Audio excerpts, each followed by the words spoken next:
세종시는 그 원안대로 잘 건설이 되었으면 상당히 명품 도시가 될 수 있었는데 중간에 한번 이제 수정안 나오고 하면서 사업이 2년간 지체되고 그러면서 처음에 계획했던 계획들이 많이 이렇게 왜곡되고 이런 현상이 있었습니다. 그 중에 가장 중요한 것은 원래는 그 교육시설들을 이렇게 행복청에서 건설을 하는 거로 그렇게 되면 이제 아파트 단지가 들어서면은 학교가 들어서고 이렇게 해서 그 아파트 단지의 아이들이 가까운 학교를 다니고 이런 계획을 가지고 있었는데 학교 건설을 이제 교육부에서 자기들이 하겠다라고 하는 바람에 아파트 단지 건설과 학교의 이 준공 시기가 달라짐으로 인해서 바로 앞에 학교를 두고 못 가는 이런 현상도 생겼고 두 번째로는 기업도시 운운하면서 세종시에 원래 계획이 수정되면서 중형 소형의 아파트들이 들어서면서 생각하지 못했던 과밀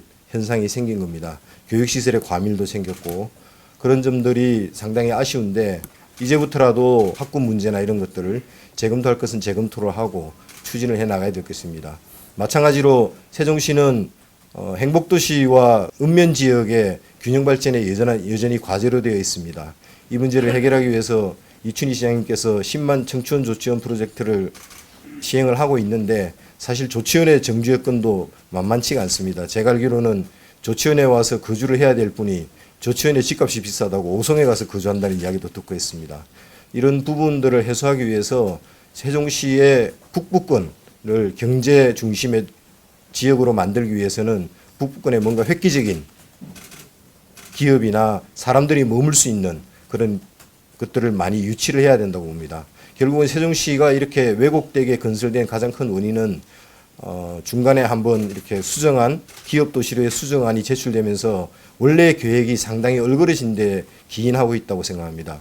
도심 내도 불균형이고 도시와 읍면지역도 불균형을 이루고 있는 이런 문제를 해결해야 된다고 생각합니다.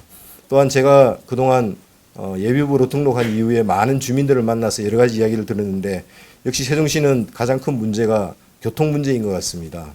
특히 신도심 내의 교통 문제가 심각한데 그 이유는 여러 가지가 있겠지만은 원래 계획했던 대로 대중교통 분담률을 60% 이상 올릴 수 있는 그런 획기적인 안이 없고 그냥 도로 닦고 그때그때 맞춰서 노선을 조정하고 하다 보니까 그런 문제가 빚어진 것 같습니다.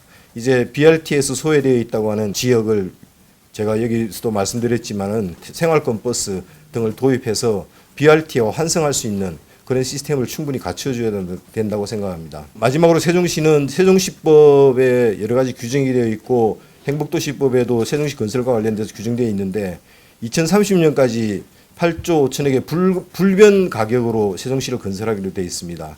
전혀 물가 변동률이나 이런 것들이 반영되지 않고 있는데 그런 부분들을 해소하기 위해서 행복도시법을 좀 개정해야 될 필요가 있고 마찬가지로 세종시법도 이 세종시가 지금 단층제 구조를 갖고 있는데 특히 이런 코로나19와 같은 어려운 상황에 직면했을 때 이 시청 직원들의 노고가 정말로 막대하다고 생각합니다. 이 단층제 구조를 보완할 수 있는 행재정적 특례를 더 강화해 나가야 될 것이라고 생각합니다. 그런 점에서 세종시법도 마찬가지로 이제 개정을 해야 될 때가 되지 않나 그런 생각을 합니다.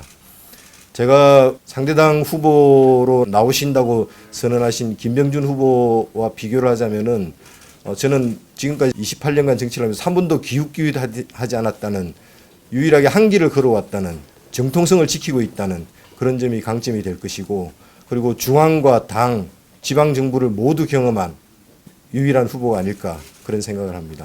사실 제가 김병준 후보와 같이 일을 한 적은 없습니다. 다만 이제 이해찬 총리 시절에 고위 당정 회의나 이런 데 참석하신 것을 봤는데 그분의 뭐 여러 가지 장점이 많으시겠죠. 그러나 이제 저희들의 입장에서 보면은 출마를 하시면서 또 출마하시기로 마음을 먹으면서 노무현의 철학을 많이 말씀하시던데 노무현의 철학은 이곳저곳 기웃기웃거리는 것은 아니라고 생각합니다.